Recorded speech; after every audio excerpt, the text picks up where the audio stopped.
Hey everybody, so it is June 3rd, my birthday. I'm recording this video. Some people are going to be coming by and we're just going to hang out, spend some time together. Um, have some kombucha, some kefir. Just hang out, just something low key.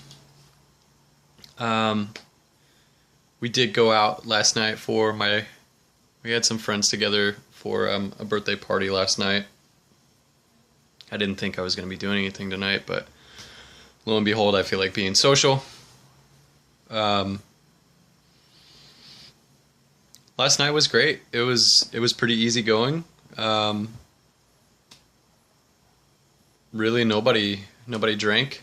Um, I had a ginger ale. We just sat at a picnic table and talked. It's great to be there with my people. Um,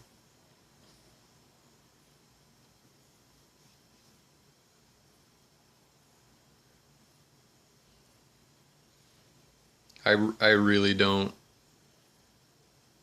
There will be these moments where I feel like I have a lot of inspiration, and I'm like, yep, that's it. That's what I'm going to talk about. Um, but it's waning. Today it's waning.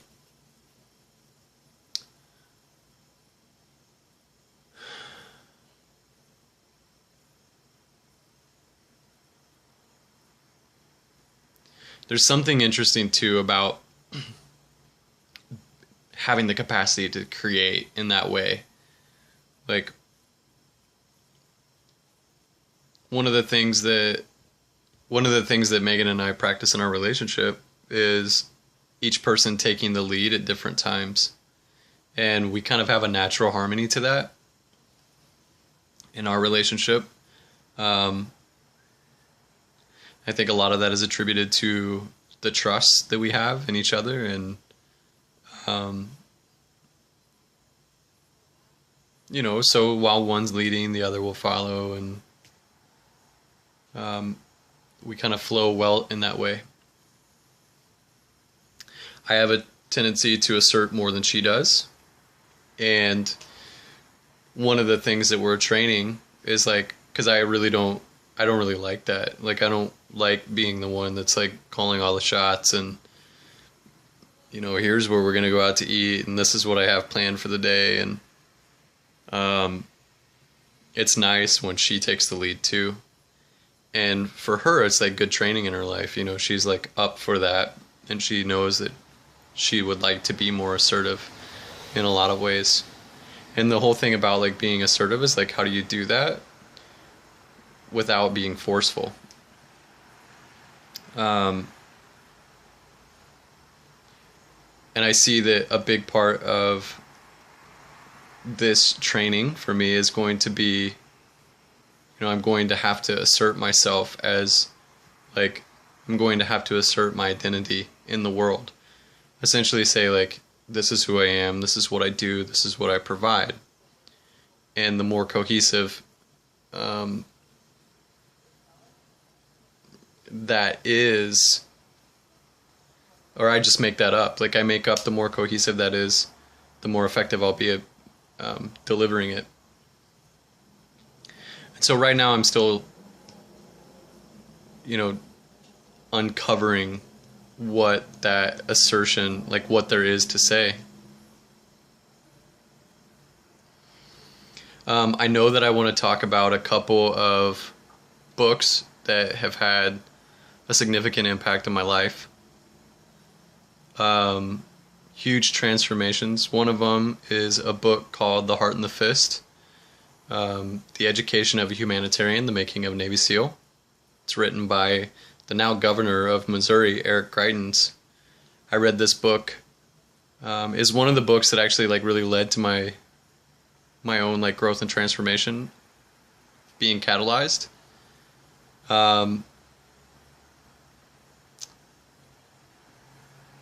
He just talked about like strongly like warrior archetype. I mean, I think that it's pretty easy to say that arguably Navy SEALs are some of the most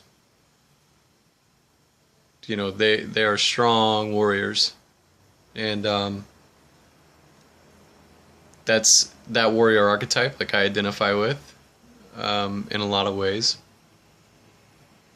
It's kind of ingrained in my family history, and I'm just redefining what that means for me,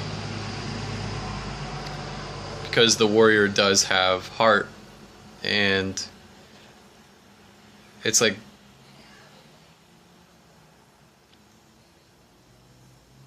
I want to be strong so that I can be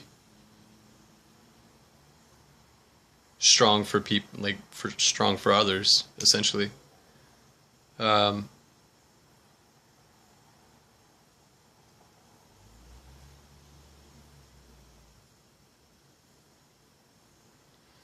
so that book, and I'll expand and extrapolate more on some of these things. I just want to just get it out right now. The other one is Secret Teachings of Plants, The Intelligence of the Heart and the Direct Perception of Nature, written by a guy named Stephen Heron Buhner. Another book that massively transformed my life. And then the last one is The Biology of Transcendence, written by a guy named Joseph Schulten Pearce. And a lot of these books point to one thing that's really important to me, which is that we have the capacity to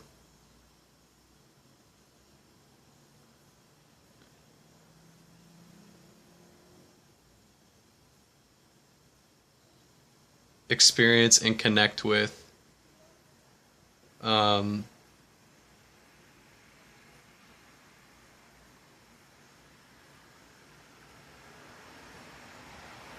it's like the ineffable. It's like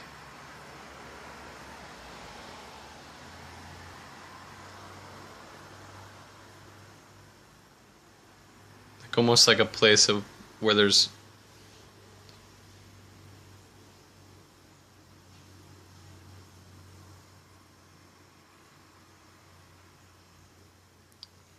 profound connection, like a profound sense of belonging to ourselves, to others, to the world.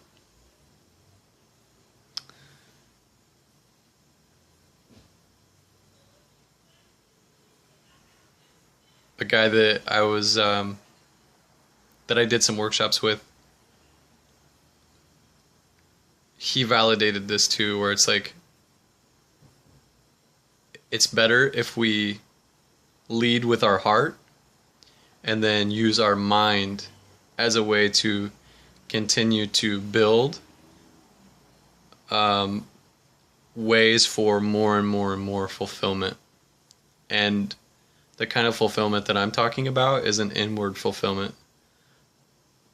There is an external component to it as well, but I feel like the big part is if you handle the internal, the external will reflect.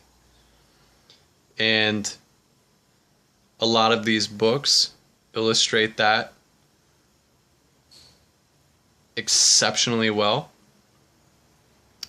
Biology of Transcendence connects it to the way that our biology is literally set up, in that the older systems of the brain, which most of us function in, we're functioning on average at best like 9% of our brain efficiency, which is like that's so low. And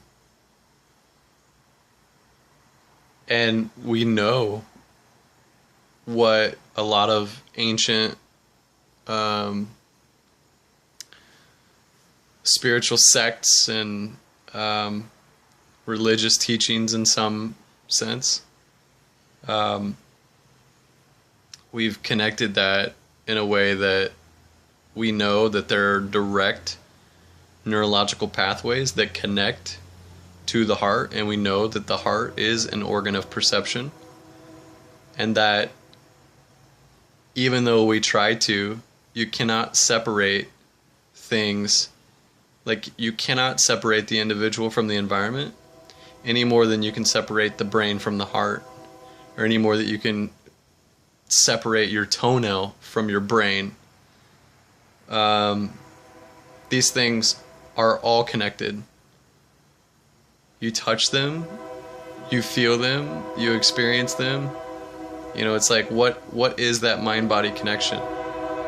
And more so, like, what is that mind-body-heart connection? And the reason why I call this channel Aligning 360 is because, utilizing a medicine wheel from one of my teachers and mentors, that is largely the totality of our experiences: mind, body, heart, spirit. And like, we look around, we can see that there are 4 fundamental elements: earth, air, fire, water. Everything in our lives are an expression of these 4 qualitative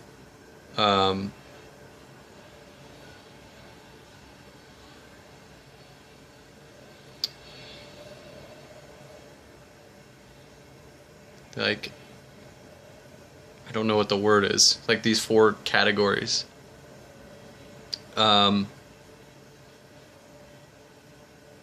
it's like, how do we line up in that? And there is literally a state of homeostasis that can be attained, and that's really what I'm up to. I mean, that's like what, you know, that's why I do what I do, is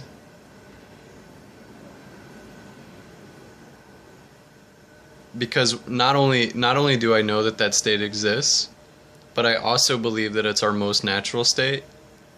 And the enculturation that we have all undergone is the biggest culprit in maintaining the dissonance in our being, because systemically we're set up inside of systems that their origins is in dissonance. And the continuation, it's like culture continues to build upon itself, build momentum. Kind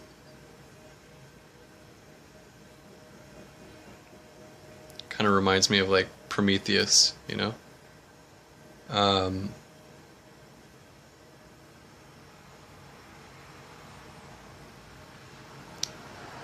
So yeah, in some of my later videos, I'll talk more about some of these things and how they relate to some of the tools and practices, and